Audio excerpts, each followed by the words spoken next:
Placentia. Bonjour, welcome to Quebec City, Quebec.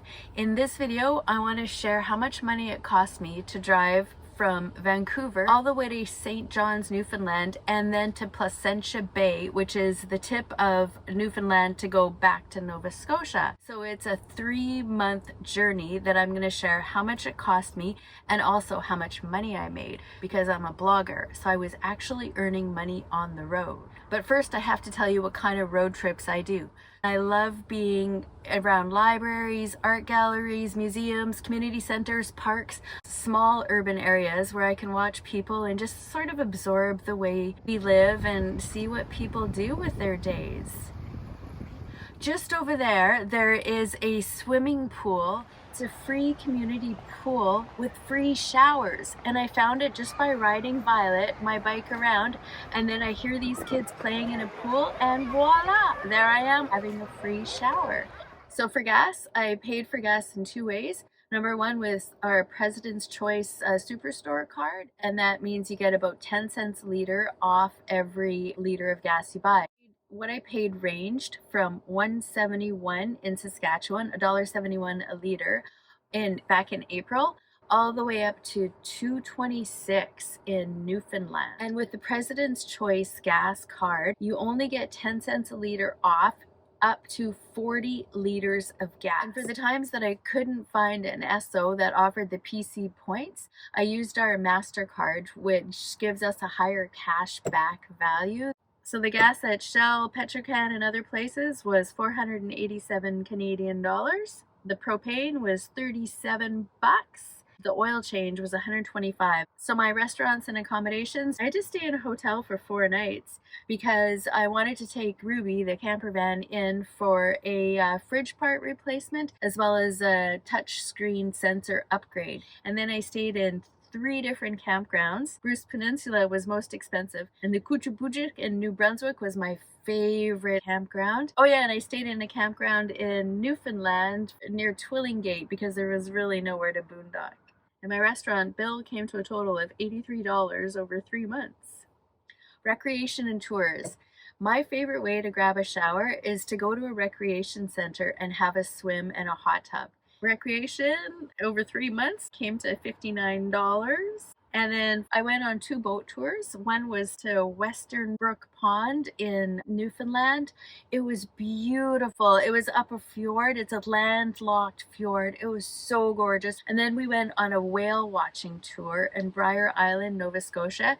We saw lots of puffins, but not a single whale, so they gave us a free pass for the next time I go to Nova Scotia. The most expensive of my boat rides were ferry trips. I took the ferry from St. John, New Brunswick down to Digby, Nova Scotia. Then I took the ferry from North Sydney, Cape Breton Island to Port aux Basques, Newfoundland. Most expensive ferry trip was $350 from Placentia Bay, Newfoundland, all the way back to Nova Scotia. So my ferry trips added up to $943.88.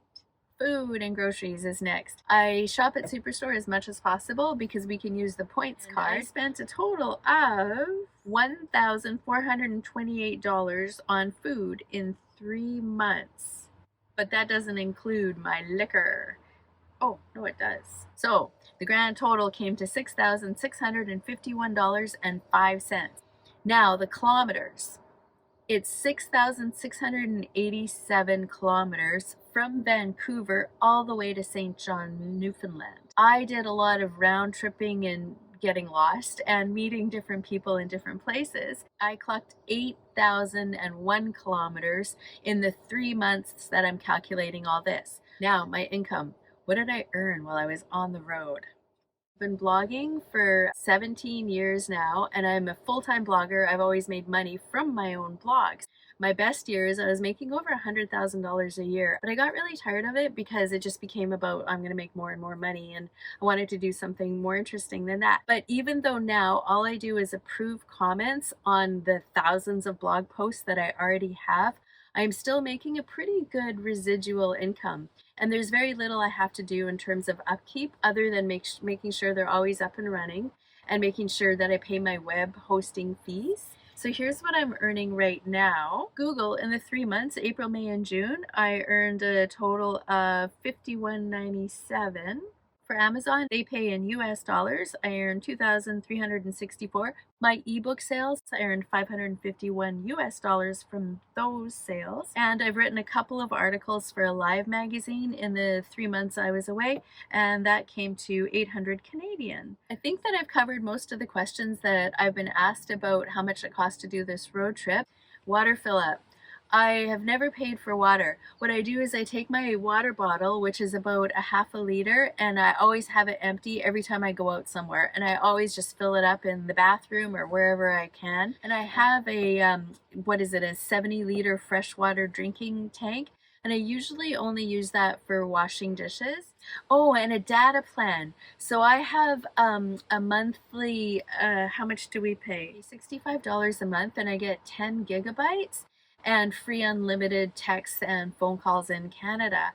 But I don't like being on the internet at all. I'm also not into streaming Netflix or any kind of TV at all. I haven't watched TV for 3 months. And last question is, what is your formula? Do you load up with things you don't think you can get on the road and pay the price with using more fuel? Or do you travel light and literally roll with it? If you've watched even one video of mine, or even from this video, you might know I roll with it. I did stock up on a lot of stuff for this trip, but I didn't use hardly any of it. When I'm on the road, I really like to try, say for instance, the 50% off frogs legs in Newfoundland. I didn't actually buy them because I didn't know how to cook them, and I don't really like to cook. But the point is I kind of like to try stuff on the road and see what other kind of things that you can experience while you're there. Okay, that's it. Whether you're on the road or not, whether you're in Canada or not, take good care of yourself because you are worth taking good care of. Mwah!